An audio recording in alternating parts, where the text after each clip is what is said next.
수강생 여러분 안녕하세요. 지난 시간은 앞으로 진행될 강의에 대해 소개하였습니다. 이번 시간은 조선시대 한성부에 대해 살펴보겠습니다. 1392년 7월 이성계는 조선이라는 국가를 세웁니다.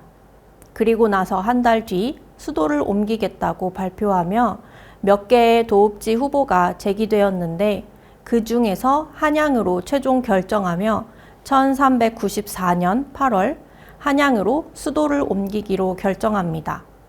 조선을 건국한 후 2년 만입니다.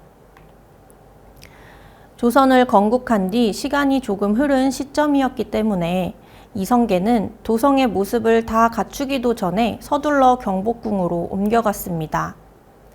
그런데 태조 이성계가 퇴위하고 왕위에 오른 정종은 한양이 아닌 고려시대 수도였던 개경으로 다시 환도합니다. 이는 정종이 왕위에 오를 수 있었던 배경이 된 1차 왕자의 난과 관련이 있습니다. 1398년 발생한 왕자의 난은 아버지인 태조 이성계가 8명의 아들 중 막내 아들을 세자로 정하니 5번째 아들인 이방원이 난을 일으켜 태조의 2번째 아들, 즉 정종을 임금으로 앉힌 사건입니다.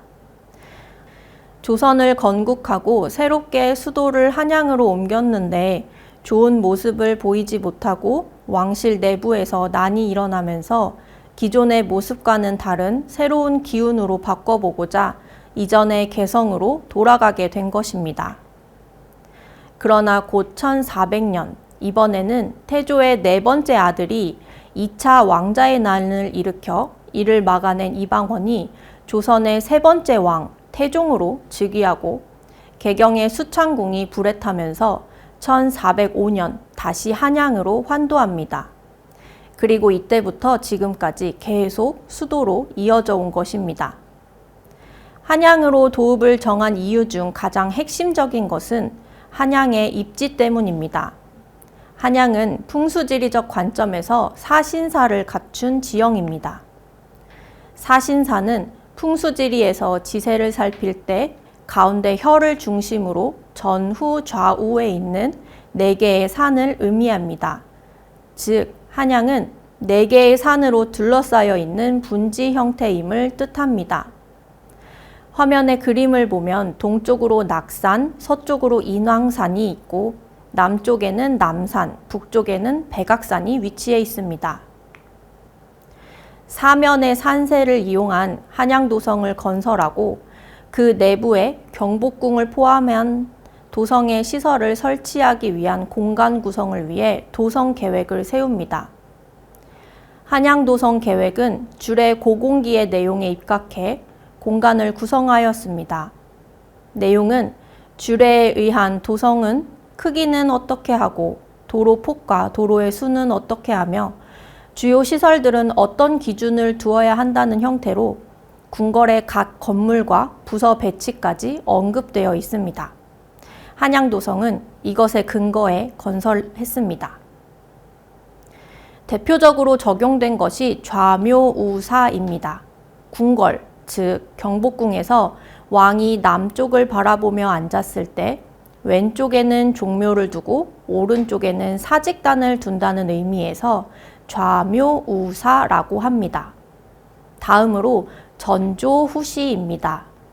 나라의 정사를 돌보는 관아들을 궁 앞에 두어서 전조라고 하고 궁 뒤에는 시장을 둔다는 의미에서 후시라고 합니다.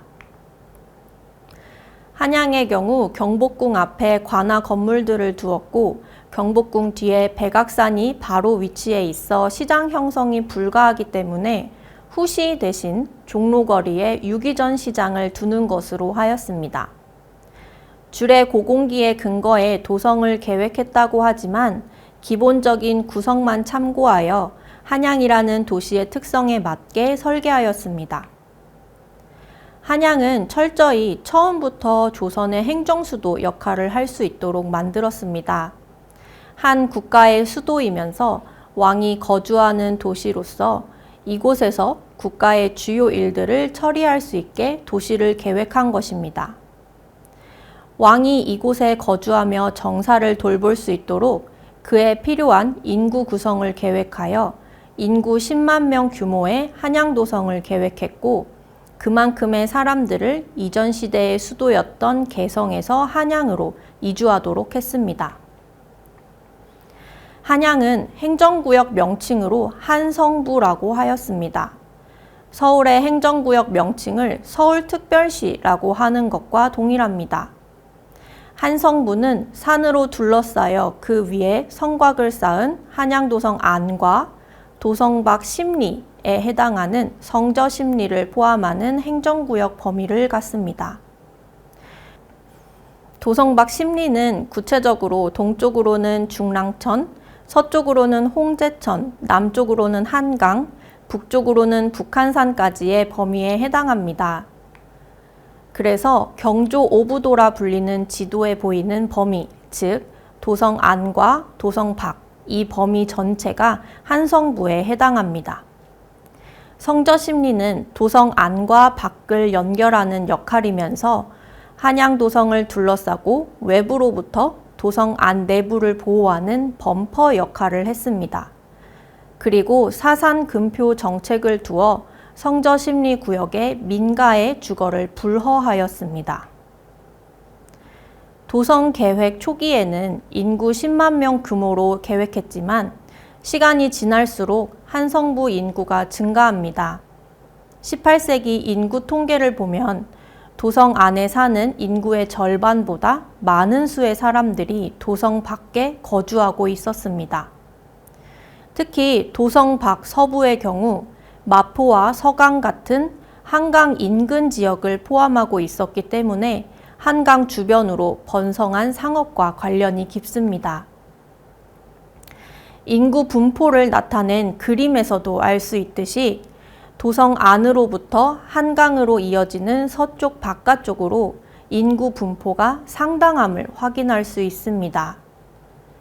인구가 집중되면서 도성 안은 이미 빼곡하게 주택이 들어서서 더 이상 공간이 없고 도성 안에 들어가지 못한 지방에서 올라온 유이민들과 가세가 기운 양반들이 개천가나 도로에 불법 주택을 짓거나 도성 밖 성저 십리로 나와 땅을 개간하며 집을 짓고 살기 시작합니다.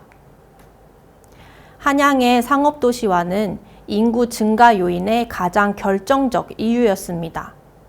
한양은 행정도시로 계획했기 때문에 도성 안에서 농업 활동을 금지시켰고 소규모의 수공업 장인들을 제외한 한양의 대부분 인구가 소비 인구에 해당했습니다.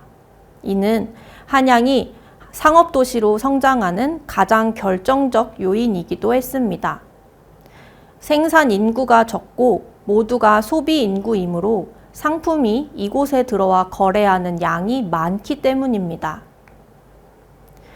17세기에 들어서면서 한강 주변으로 상업이 발달하는데 강을 따라 상품이 이송되기도 했고 세금 대신 거두는 쌀이나 지역 특산품들이 강을 따라 해상 교통으로 이동해 나루에서 물건을 내리고 옮기고 판매하면서 상업 활동이 활발해지고 한강 주변으로 일자리가 많이 생겨나게 됩니다. 이 과정에서 상업 중심지로서 한강 일대, 즉 경강 지역이 부상하게 되었습니다. 이런 일자리를 찾아 사람들이 몰리다 보니 한양의 인구는 계속해서 증가하게 된 것입니다. 이번 시간은 조선시대 한성부에 대하여 간략히 살펴보았습니다. 다음 시간은 식민지기 경성부에 대해 살펴보겠습니다.